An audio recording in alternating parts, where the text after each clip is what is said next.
விவசாயிகள் எதிர்பார்த்த மிக முக்கியமான ஒரு சட்டம் ஆதார விலை சட்டம். குறைந்தபட்ச ஆதார விலை நிர்ணய சட்டத்தை இயற்ற வேண்டும் என்பதுதான் வேளாண் சட்டங்களை எதிர்த்து போராடிய விவசாய பெருமக்களின் மிக முக்கியமான கோரிக்கையாகும்.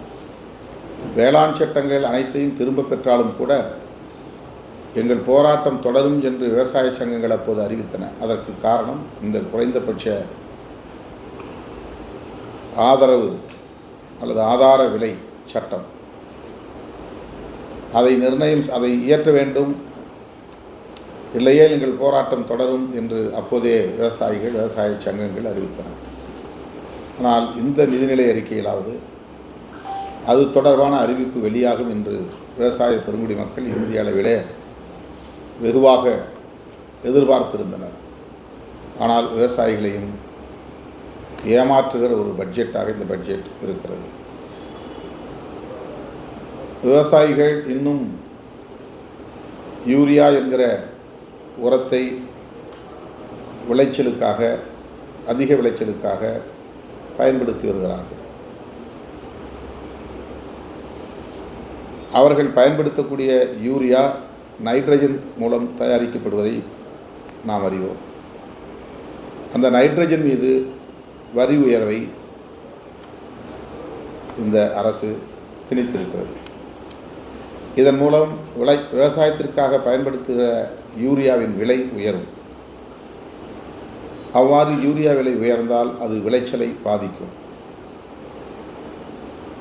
இது தெரிந்தும் இந்திய ஒன்றிய அரசு, பாஜக அரசு யூரியா தயாரிப்பதற்கான மூலப்பொருள் நைட்ரஜன் மீது வரி உயர்வை திணித்திருக்கிறார்கள்.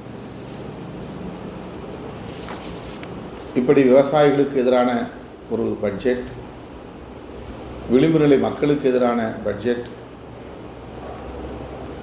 தமிழ்நாடு உள்ளிட்ட தென்னிந்திய மாநிலங்களை ஏமாற்றுகிற ஒரு பட்ஜெட்,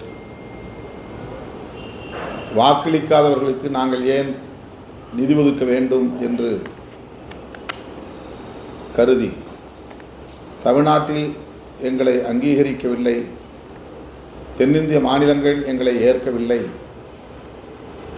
எங்களுக்கு வெற்றி வாய்ப்பை தரவில்லை. அப்படிப்பட்ட ஒரு சூழலில் தென்னிந்திய மாநிலங்களுக்கு நாங்கள் ஏன் நிதியை ஒதுக்க வேண்டும் என்று சொல்லாமல் சொல்லுகிற குழந்தைத்தனமான ஒரு விளையாட்டாக இது இருக்கிறது. தென்னிந்திய மாநிலங்களை முற்றாக புறக்கணித்திருக்கிற, ஆந்திராவை தவிர முற்றாக புறக்கணித்திருக்கிற இந்த பட்ஜெட் கண்டனத்திற்குரியது.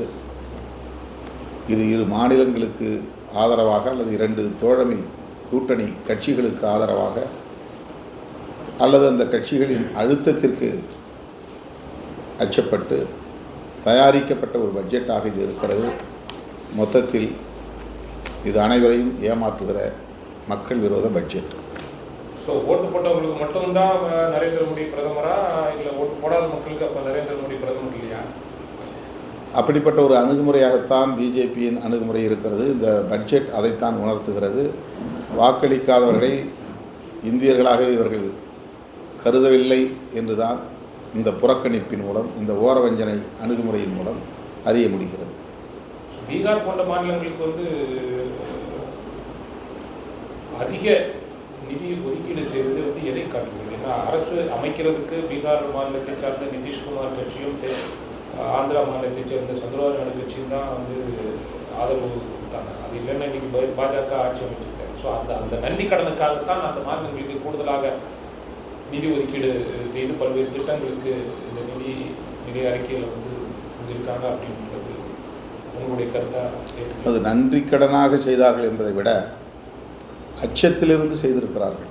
அவர்கள் சொல்லப்போனால் பாஜக அரசு தோழமை கட்சிகளின் அச்சுறுத்தலுக்கு பணிந்திருக்கிறது அல்லது பிளாக்மெயிலிங் பணிந்திருக்கிறது. ஒருவேளை அவர்கள் எதிர்பார்த்து நிதி ஒதுக்கீடு செய்யலைன்னா ஆட்சியை கவுக்கப்படும் அப்படின்ற ஒரு அதற்கு முன்கூட்டியே நிதிஷ்குமார் அவர்கள் சொன்னார், நாங்கள் மாநில வளர்ச்சிக்காகத்தான் இந்த கூட்டணியில் இருக்கிறோம் என்று திரும்ப திரும்ப சொன்னார். அதாவது நாங்கள் கொள்கைக்காக இருக்கிறோம், பிஜேபி கொள்கையும் எங்கள் கொள்கையும் ஒரே நேர்கோட்டில் இருக்கிறது என்கிற அடிப்படையில் அவர் சொல்லவில்லை. எங்கள் மாநில வளர்ச்சிக்காக இந்த கூட்டணியில் இருக்கிறோம் அப்படின்னா எங்களுக்கு நாங்கள் வைக்கிற கோரிக்கையை ஏற்று எவ்வளவு நிதி ஒதுக்கிட வேண்டும் என்று கோருகிறோமோ அவ்வளவு நிதியை நீங்கள் ஒதுக்க வேண்டும் என்பது ஒரு இன்டைரக்ட் ப்ரெஷர். இது ஒரு வகையான ஒரு த்ரெட்டனிங் தான். ஆகவே கூட்டணி கட்சியை சமாதானப்படுத்துவதற்கும் ஆட்சியை 5 ஆண்டு காலத்திற்கு தக்க வைப்பதற்கும் இத்தகைய ஒரு பட்ஜெட்டை பாஜக அரசு தாக்கல் செய்திருக்கிறது. ஸோ இப்படி ஒரு நிர்பந்தத்தின் காரணமாக அல்லது ஒரு பயமுறுத்தலின் காரணமாக ஒரு ஆட்சி நடக்கிறது என்றால் அது தொடர்ந்து 5 ஆண்டுகள் நீடிக்கிறதுக்கு வாய்ப்பு இருக்கா? அவர்களுக்கே அந்த சந்தேகம் இருக்கிறது, அச்சம் இருக்கிறது. ஆகவேதான் கூட்டணியில் பல கட்சிகள் இருந்தாலும் இந்த 2 கட்சிகளுக்கு மட்டும் பணிந்து அவர்களுடைய கோரிக்கைகளை ஏற்று அவர்களுடைய விருப்பத்திற்கு இணங்க போதிய நிதியை ஒதுக்கீடு செய்திருக்கிறார்கள். இவர்கள் இருவரும் கோபித்து கொண்டால் ஆட்சியை காப்பாற்ற முடியாது. இந்த அச்சம் பாஜகவினுடைய தலைவர்களுக்கு இருக்கிறது. ஸோ தமிழ்நாட்டை பொறுத்தளவில் கடந்த ஆண்டு நடைபெற்ற அந்த மழை புயலால் பெரும்பளவு பாதிக்கப்பட்டது. 38,000 கோடி ரூபாய் நம்ம கேட்டோம். ஆனால் 200 சில்லற கோடி ரூபாய் தான் கொடுத்துருக்காங்க. இது வரைக்கும் எஞ்சிய பணத்தை இதுவரைக்கும் கொடுக்கல. ஆனால் இந்த பட்ஜெட்டில் சில மாநிலங்களை குறிப்பிட்டு அங்கே டிசாஸ்டர்ஸ் ஏற்படுவதற்கு வாய்ப்பு இருக்கிறது. அந்த மாநிலங்களுக்கு நாங்கள் கூடுதலாக பணத்தை நிதியை நாங்கள் ஒதுக்கீடு செய்வோம் அப்படின்றலாம் ஒரு கருத்தை சொல்லியிருக்காங்க. தமிழ்நாட்டில் இயற்கை பேரிடரால் கடும் பாதிப்பு ஏற்பட்டது என்பதை நாடு அறியும். தமிழ்நாடு முதல்வர் அவர்கள் பிரதமருக்கு எழுதிய கடிதத்தில் எங்களுக்கு இவ்வளவு பாதிப்பு ஏற்பட்டிருக்கிறது, பாதிக்கப்பட்ட மக்களுக்கு மறுவாழ்வு அளிக்க வேண்டும், சேதமடைந்திருக்கிற கட்டமைப்பு வசதிகளை சீர் செய்ய வேண்டும், ஆகவே எங்களுக்கு இத்தனை கோடி வேண்டும் என்று கோரிக்கை வைத்து பல மாதங்கள் அல்லது ஆண்டுகள் உருண்டோடிவிட்டன. தமிழ்நாடு அரசின் கோரிக்கைகளை அவர்கள் ஒரு பொருட்டாக எடுத்துக்கொள்ளவில்லை. எந்த அளவுக்கு இந்த அரசு மக்களை மட்டும் கருத்தில் கொண்டு செயல்படுகிற நிலை இல்லாமல் கட்சி சார்பிலே அல்லது தங்களுக்கு ஆதரவான கட்சிகளுக்கு இணங்கி அல்லது பணிந்து செயல் திட்டங்களை தீட்டுகிறார்கள், நிதியை ஒதுக்கீடு செய்கிறார்கள் என்பது தெரிய வருகிறது. இந்த 5 ஆண்டுகளுக்கு இவர்களால் ஆட்சியை நகர்த்தி செல்ல முடியுமா என்பது பெரிய கேள்விக்குறிதான். பாதகம் செய்பவரை கண்டால் நாம் பயங்கொள்ளலாகாது பாப்பா, மோதி மிதித்து விடு பாப்பா, அவர் முகத்தில் உமிழ்ந்து விடு பாப்பா. அண்மை செய்திகளை உடனுக்குடன் தெரிந்து கொள்ள இணைந்திருங்கள் இயம்நாடு தொலைக்காட்சியுடன்.